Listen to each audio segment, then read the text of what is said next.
Welcome in, everybody, to this Kansas City Chiefs postgame live stream presented by Bleacher Report. I'm your host, Michael Darcy, and I'm joined by my co-host, Joey Segura. And over the course of the next 25 to 30 minutes, we are going to break down the Kansas City Chiefs' 19-8 victory over the Denver Broncos in Week 6 of the NFL season. Chiefs Kingdom, we've got a lot to talk about. It was not a pretty win, but the Chiefs found a way to get the job done despite the offense not looking very good. So, Joey, I kind of want to get your initial thoughts. How are you feeling after this interesting Week 6 win? So last week, or on Sunday, not even last week, but our thoughts were essentially a win is a win. And I think that's the phrase we kept echoing throughout that live stream. Here, it's still a win is a win. I mean, any win you can get is a great game, great win. But I think I'm a little bit more nervous. I think there's positive and negatives that came out of the offense. I mean, I don't even need to address the defense right now because the defense was amazing. They did their thing. They dominated the whole game. The defense was about as good as you could ask. In terms of the offense, I think I'm getting more and more concerned in terms of the separation that the receivers are getting. That's not a secret. I think Chiefs fans, we've all been on that the receivers have struggled heavily, and it's been obvious. And I think tonight was the prime example of that. The only receiver that got consistent space was Travis Kelce. And he's Travis Kelce. He can just read his zone so well and find the soft spot in the zones and be able to do that. But nobody else can get space. I mean, when you look at the game and you look at how it broke down, I mean, our third leading receiver was Isaiah Pacheco tonight.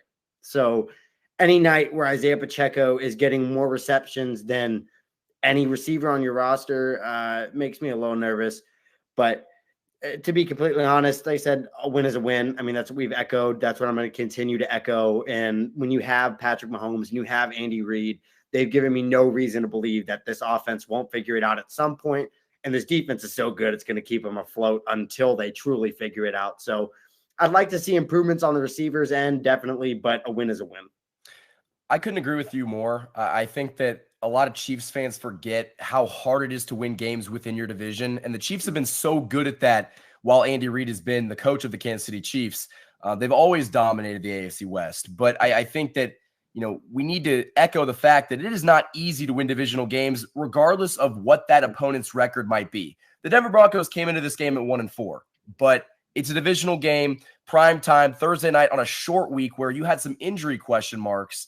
And I think that overall, you were able to do just enough to win. And Chiefs fans, and I'm guilty of this too, I think we expect bigger wins because we just expect more. The Chiefs have been to they've won 2 out of the last 5 Super Bowls. And so we just expect greatness week in, week out, where the NFL is a grind. You just got to find a way to get it done any given Sunday, or I guess any given Thursday in this case. But a win is a win. They're 5-1. And the Chiefs go on a 3-game stretch. They just played the Broncos for the first time. They play the Chargers next week at home, and then they go to Denver to play the Broncos. So you have 3 divisional games back to back to back. And as long as you can win these games, you're going to be in good shape. But I think a lot of Chiefs fans might be kind of worried about the offense. And we're going to get into that because your thoughts about the receivers, they're correct. The Chiefs wide receivers are not getting separation. And it is a problem, but Travis Kelce was so good tonight. He had over 100 yards receiving in the first half. Like you said, he's so good at manipulating soft zone. He just finds the hole in the coverage. And I think it just shows you how special Travis Kelce is, not only against zone coverage, but against the Denver Broncos. There might not be a better player against the Denver Broncos than Travis Kelce. He has been doing this for years, and tonight was no difference. He was just so dominant like he usually is. But offensively, I think the first half especially shows it. The Chiefs had 3 golden opportunities to punch that ball in the end zone, and they did not do it. Their first drive, they got a field goal. Their second drive, Patrick Mahomes threw an interception at the 20-yard line. And then on their third series, they ended up faking a field goal, got stopped by the Broncos, and it just kind of went downhill from there. So they really did struggle to punch it in the end zone and when they were really close. But I also think that you've got to take into account that this offense is trying to figure stuff out. And frustration is starting to kind of boil over because Mahomes did look disappointed at some points tonight. Mm-hmm. But Man, I just have trust in this Chiefs offense. I think they're going to figure it out. But again, we've been saying this week after week. We just hold out hope. But at what point do we start to say, okay, maybe they won't figure it out? I don't. I'm going to be completely honest with you, and this might be an arrogant take. I don't think there's a single point where I ever hit the level of like they're not going to figure this out. They're going to figure this out. And I'm not remotely worried about it. I mean, the one thing I've learned with Patrick Mahomes since he's been our starting quarterback is we're going to be in a game with him no matter what. So I'm not necessarily worried about it. Obviously, it's frustrating to watch us play a defense that I don't consider very good in Denver and only drop 19. But we've done this before. Like we've reiterated in past streams and everything. You can look back at that stretch in the year we lost the AFC Championship to the Bengals. There was a solid 6 to 7 game stretch where our offense was terrible. Mahomes was even bigger turnover machine than he is right now. Not that he's been that bad yet this season, but the offense was genuinely bad, and they still wound up making an AFC Championship game. So to be completely honest with you, I'm not too worried about the offense. They're going to figure it out, and they're winning games. You just need to stay afloat and just pile up wins in this league. They're 5-1. They beat a divisional opponent. I can't ask for much more. It's really just kind of fine-tuning the small things.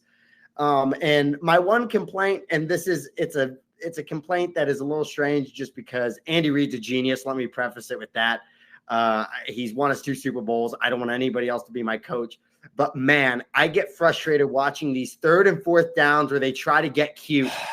Like, when you're on 4th and goal and you go for a fake field goal, why? Like, I just, especially now that you have a run game and you have maybe the best interior O-line in football, you have a bruising running back, hand it off to Pacheco. Or keep the ball in the best player on the planet's hands in Patrick Mahomes. I don't like running trick stuff like that, especially on 3rd and 4th downs. I just wish they would sometimes stop getting cute in that regard. But like I said, as somebody said in the chat, an ugly win is better than a pretty loss. Exactly. We'll take it every single day. No, you hit it right on the head. The problem is the Chiefs get so cute on 3rd and 4th down. Run the ball with Isaiah Pacheco. He runs like a madman. He's going to get 2 yards if you ask him to get 1. He's going to get as much yardage as necessary.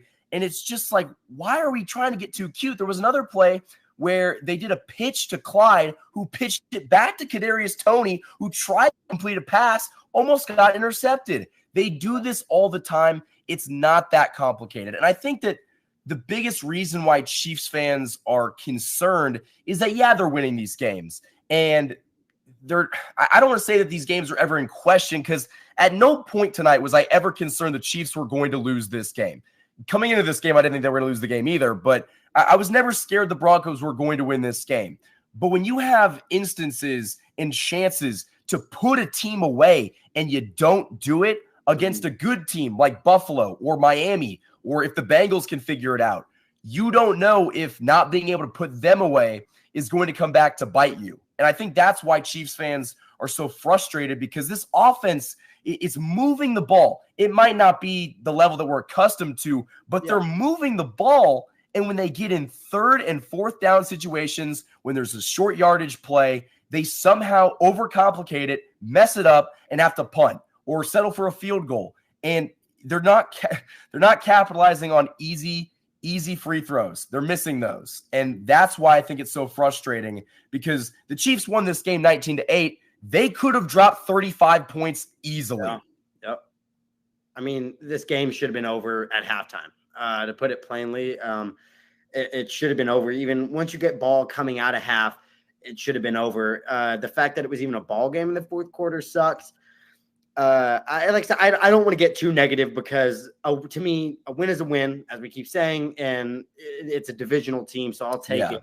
So on a more positive note, I guess, the player I've been impressed with is Rashee Rice, man.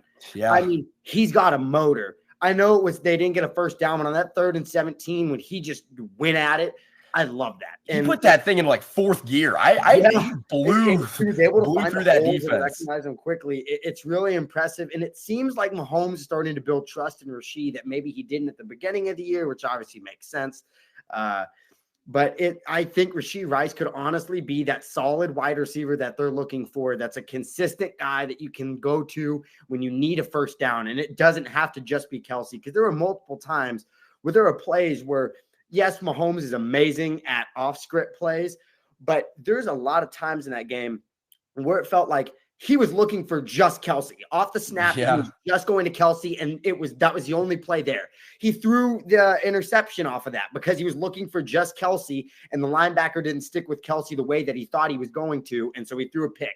So that's where it's a mix of on the receivers and on Patrick Mahomes, because Mahomes has to be able to recognize that Travis Kelce's not open there. And I know you want to make a play, and I know you're basically Superman, don't get me wrong, but sometimes it's just better to throw that thing away or just take a sack and take the field goal there rather than throwing an interception, especially in the goal line in the red zone. But I think Rashee Rice is really emerging to be a guy that could help the Chiefs a lot. I think I would be interested to see how much more they use him, because he did have a couple kind of plays off the screen and things like that. So when they got him in space, he was so successful. And I think that's been a big criticism of mine on Andy Reid's behalf. He doesn't necessarily put guys in a position to succeed when it seems obvious. Rashee Rice, really fast. He's had some drop problems. Get him in space. Kadarius Toney, get him in space as well. And we didn't see that with Toney tonight, but when you got Rashee Rice in space, he's an explosive player. I don't know what his 40 time was at the combine. I don't think he was a burner by any means. He's fast, guys. He's really fast. And I think that there's definitely a role in this offense for him, because right now it's Travis Kelce and everybody else. And if Rashee Rice can step up, he could be this team's number one wide receiver. Obviously, Kelce's going to be your number one option, but Rashee Rice could definitely emerge as the number one wide receiver in a room that's basically filled with guys that have just not answered the call. And so far, Rashee Rice as a rookie has been just about as good as you could ask for him to be. Absolutely. So I want to go over the offensive stats really quickly. Patrick Mahomes was 30 of 40 for 306, throwing for 1 touchdown and 1 interception. Kind of crazy that he threw for 306 yards and a touchdown when I thought that, he didn't play poorly, but he just hasn't looked like the MVP that he was last year. But I think that he's kind of transitioned into just winning the game by any means necessary, moving on and getting the win, and not really caring about the final stat line. But I do think that Patrick Mahomes can play better, but his wide receivers also have to help him. The rushing stats, Isaiah Pacheco had 16 carries for 62 yards, averaging 3.9 yards per carry. Patrick Mahomes had 6 carries himself, going for 31 yards. Clyde Edwards-Helaire had 2 carries for 7. Getting to the receiving stats, Travis Kelce had 9 receptions for 124 yards. He had 7 receptions for over 100 yards in the first half. Like we mentioned earlier, Travis Kelce with his girlfriend Taylor Swift in the house was absolutely electric tonight.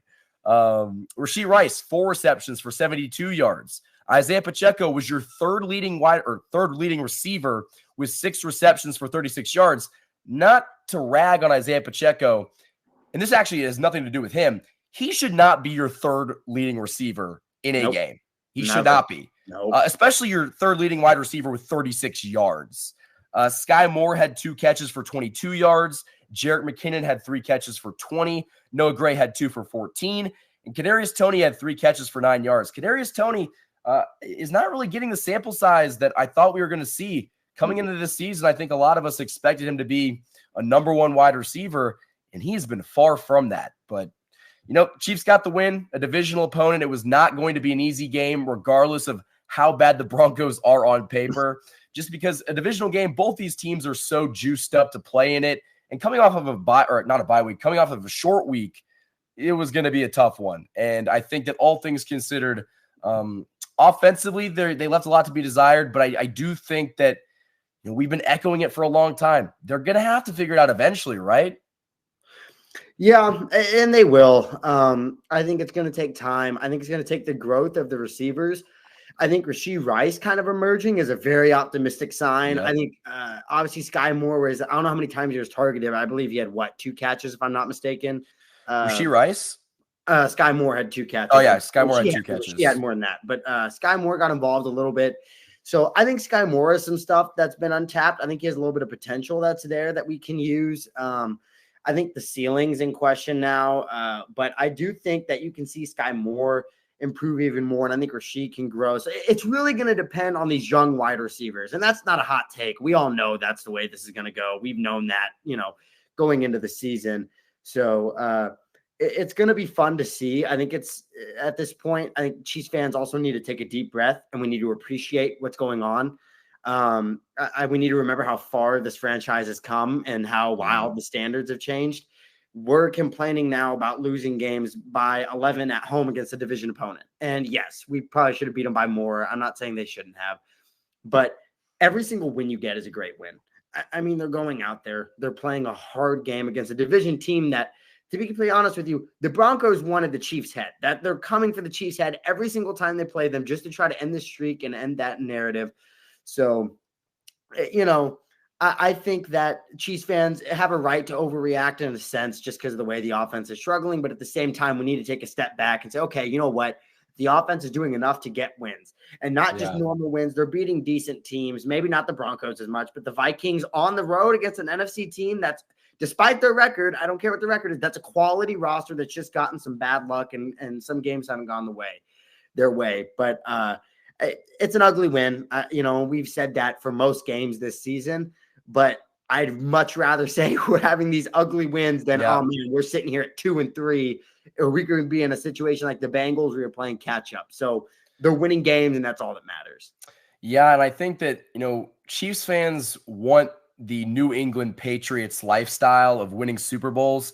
If you go back and watch a lot of those seasons, they were grinding out wins. They were not blowing anybody out of the water, but they got to January and February, and when they got there, they won. And the Chiefs are kind of following that same model. I don't think that, they're going to wow us on offense probably for the rest of the season. They might just try to scrape by, do just enough. They probably could have tried to go for a touchdown in the final 2 minutes of this game, but their mindset was, we are going to run the ball, milk the clock, kick a field goal, go by 2 scores, and we win this game. That's the mindset. They're not trying to beat anybody out of the water. And I think that we can't hate them for it because they're winning games. But I think the Chiefs fans are really frustrated because we're seeing a lot of offensive potential kind of go to waste because we're not seeing them capitalize on opportunities that, quite frankly, they should be capitalizing on. And my last point about the offense, I guess I just kind of wanted to throw some props. Harrison Butker was great tonight. Harrison Butker was perfect. You do not win this game without Harrison Butker. Let's just say Patrick Mahomes doesn't throw that touchdown. Harrison Butker did enough on his own to beat this Denver Broncos team. So I do want to give a shout out to Harrison Butker. Had a heck of a game. Drilled like a 60-something yarder field goal to put us up. Like, it was just, he had a really good game, and I don't want to jinx it, but this year he's been perfect. Like, he's been so good this year.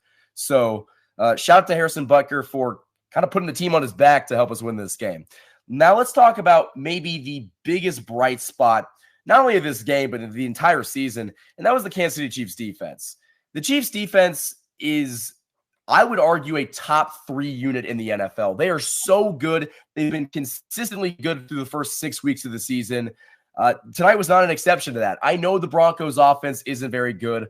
Sean Payton has been a disaster as the head coach and an offensive play caller for the Denver Broncos. Russell Wilson, he's been riding a lot, but they have not been winning games. So the Broncos are a mess offensively, but I don't think that you can take away from how good this Chiefs defense was, forcing turnovers, getting off the field. Like, they were so consistently great. They gave up 8 points because Mike Edwards got called for roughing the passer, which we're going to talk about here in a minute. And they ended up getting a first down. And then I think it was Cortland Sutton made a really good touchdown catch, keeping his body in bounds. And then they went for 2. They got that. But for the majority of the game, they were literally perfect. Forcing turnovers, getting off the field, they were perfect. But going back to that Mike Edwards roughing the passer, I guess I kind of wanted to ask you this. How do you call roughing the passer on that? I guess I might just have a problem with the rule of roughing the passer, because how can you ask a player that is charging at the quarterback full speed and tackling that man to not land on him with his full body weight? I don't know how you can ask them to do that, because I feel like, if anything, and I understand the rule to the extent of, obviously they want to protect the quarterbacks, because let's be honest here, whether we like it or not, they're the money makers in the league. So the NFL wants to protect them. But like, there's times where at that play, if Mike Edwards is charging full speed, it's not necessarily going to be healthy for him to try to back off or stop on a sudden movement and move. He could hurt himself trying not to tackle him. And it wasn't like I felt like it was overly excessive. It wasn't like I felt like, he did lay extra weight on him or he hit him with a little extra force. To me, it was just the tackle. It was just the sack. He hit him hard.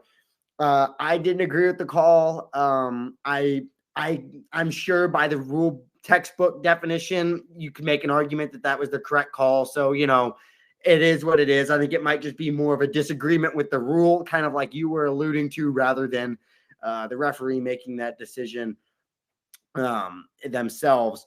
And it impacted the game, obviously. But the defense and the offense knew that you just take it for what it is and you got to move on. It doesn't matter what the call is. You still have to show up and do your job. And that's kind of what the offense continued to do, obviously, on the drive right after that. Yeah, but let's kind of get back to just how spectacular the Chiefs defense was tonight, forcing turnovers, getting sacks.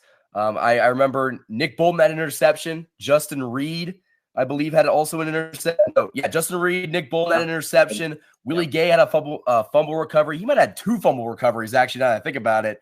Chris Jones had a sack. The Chiefs had 4 sacks on the night. Like, defensively, I don't know if you could play a better game. And the defense won you this game. And I really want to give credit to the linebackers. They have been so good all season long. They added back Nick Bolton. There's a lot of Chiefs fans that aren't a fan of Nick Bolton. They think that he's not great in coverage, which he's not great in coverage. But do you see how physical he is running downhill, stopping the run? He is so valuable to this team. And you saw even in coverage tonight, interception in his first game back. But Drew Tranquill, Leo Chenal, Willie Gay, they all looked good. This linebacking core has been so good. And we've come such a long way from the days of Damian Wilson and Anthony Hitchens, guys, haven't we? Oh, man, it's just so crazy to see. And this is what, to give not even just props to the defense, but even above that in the front office. This is what's been so impressive to me about Brett Veach is how quickly he's able to look at a position group and say, you know what, that's not good enough. And just change it within a year or two. It's not, that's crazy the turnaround this linebacking core has had, because you could genuinely argue they might be the best in the NFL. I think Nick Bolton is an all-pro level linebacker. I understand he might not be great in coverage, but he plays football the way it should be played. He plays going downhill. He plays hard. He plays fast, and he gives it 110%. If you watch football, and this comment just said it, if you don't like Nick Bolton, you're a KC fan, and that's literally the truth. If you don't like Nick Bolton, you're not a football fan, period. I'll take it even a step further, because he's so fun to watch, and he plays this game at such a high level. And he doesn't need to be great in coverage, because you have guys like Willie Gay or Tranquill who are a little bit better in coverage. They can help pick up the slack a little bit there. But this defense can just kill you in so many ways. The unsung hero, I feel like, too, that's not getting enough credit is Dana, man. He is getting to the quarterback. He's getting pressure at a great level, and they're all getting pressure. And this has been something that in the past years you haven't been able to say about Kansas City. 2 things: that we've had a defense that's in the top 10 in the league and top 5 probably. You can make an argument for top 3 if you wanted to, and that we have a great run game. And those 2 things are why our team is able to be 5-1 right now. If this was the same kind of situation the offense is going through 3 years ago, 4 years ago, Mahomes first became the starter, they wouldn't be 5-1 right now. No, they would not. The offense could do it. The defense would get up 50 yards. So they're doing other stuff on both the rushing side of the ball, rushing with the ball, and on the defensive side of the ball. And, man, that secondary is just great. Tonight there was really only 1 or 2 plays where you just saw them get beat. And, the Broncos didn't have a pass really downfield further than 10 or 15 yards until it was either the late third or early fourth, I think. That's crazy to go almost an entire half and full half and then half of another half, a quarter, without giving up a pass into the secondary is crazy to me. This comment sums it up best. The secondary's been so good, but Trent McDuffie, I don't know if I've seen a player take such a leap from year 1 to year 2. It's been Trent McDuffie. It has been L'Jarius Sneed, Brian Cook, Mike Edwards. Justin Reed's played good ball. It's I get so not Justin Watson, the wide receiver, Jalen Watson, the cornerback. He's played exceptional football too. The entire secondary unit as a whole has been so good this year. If you look at each phase of the Chiefs defense, the pass rush has overperformed without Charles Omenihu, a guy they brought in to start on the defensive end group. He's coming back this next week, guys, also.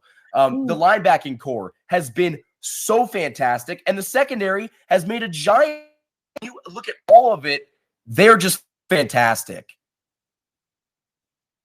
Oh, man, it's been great. I mean, there's not many holes you can poke in the defense. I mean, in the week before, I think our big gripe is it felt like they gave up a lot of third down or fourth down plays. Tonight, they did a little bit with the rushing attack, but they didn't let them score. They held it when they needed to, and that's what you can ask. That's what you ask out of a defense. So I did not predict this defense being this good. I thought they were going to be solid. I thought that, they'd be good enough to get the job done for Patrick Mahomes, but the defense is winning us football games. Yeah. It's not the offense, it's the defense. And that's something I did not think I would say. Have they won us maybe all of the games except for that Chicago Bears game? You could argue that. Oh, yeah, for sure.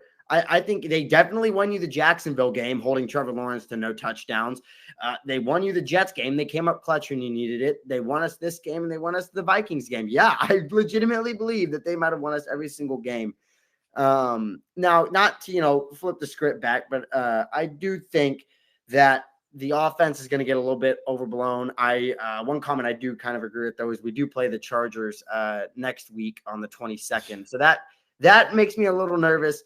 But the motto I've always kind of lived by is you can change anything within that Chargers organization. The Chargers are going to Charger. I mean, that's just the way they are.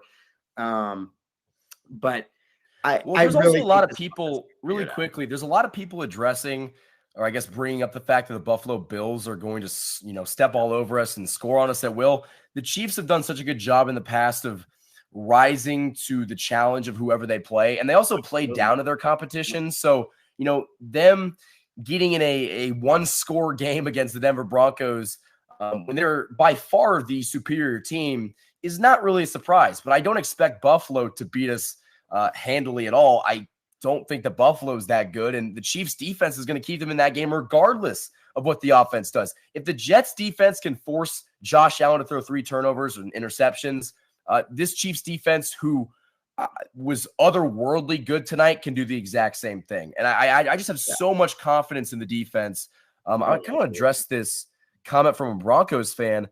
He says this: I don't see this as our defense holding the Chiefs to 19 points. I see this as the Chiefs knowing they could get away with doing the bare minimum to beat a bad team. There was never a threat for them to lose this game. That is a really good comment because, like we said, we were never really scared that the Chiefs were going to lose this game, even when it got close from beginning to end. And even, last week, I thought the Chiefs were going to win this game. So I was never concerned they were going to win it, but I think that a lot of people are just concerned that the way that they won it is not going to be good enough against great teams. But I really do enjoy and appreciate that comment because, the Chiefs, kind of got away with one. But the Chiefs have got away with one for the last couple of years, and they've won Super Bowls. So that's just kind of how the good teams do it. That's definitely how I feel. And I kind of to build off of and I agree with you totally. And we played down to our competition. We've seen that with this team for the last 3 or 4 years.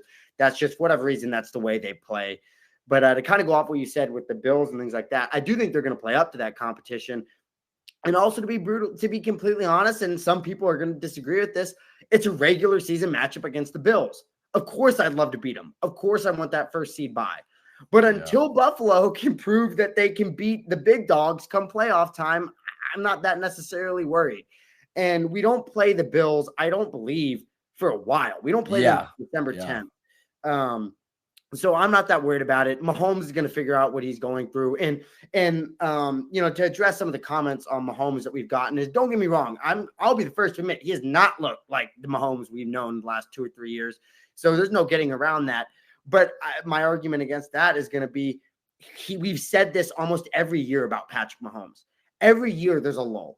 And at some point, I think we do need to kind of just say, okay, you know what? He's a generational quarterback, but even generational quarterbacks go through bad stretches. So yes, he definitely needs to improve. 1,000% agree. He's been playing bad football compared to what we're normally used to. But he's going to figure it out. He's never given us a reason to not believe he's not figuring it out. And if we weren't winning games, I'd have a different tone. But he's playing bad. And he's playing well enough still to help us get these wins, even though I would more give that to the defense than him. But he's doing the job. I couldn't agree more. I think that the offense is definitely going through these growing pains. They're going to figure it out eventually. But right now, you're going to see them win games against, inferior opponents by a close margin. But that's just basically the Chiefs that we've become accustomed to. I'm not really worried about it. I think the offense is going to get better. It's going to take some time. At least that's what we're hoping for. But defensively, this Chiefs defense is so good that they're going to keep this team afloat, keep them in games, win them games. And that's a scary sight as we get towards the end of the season and in the playoffs, because you have a competent defense, not just a competent defense. If you have an elite defense with this offense, with Patrick Mahomes at the helm, you're going to find a way to win those tough playoff games. And that's going to be a great thing. So I think that's all we have for this post-game live stream. For Michael Darcy and Joey Segura, the Kansas City Chiefs took down the Denver Broncos in week 6 of the NFL season by a final score of 19-8. At Arrowhead Stadium on Thursday Night Football. Until next time, guys, thank you for watching this Chiefs post-game live stream presented by Bleacher Report.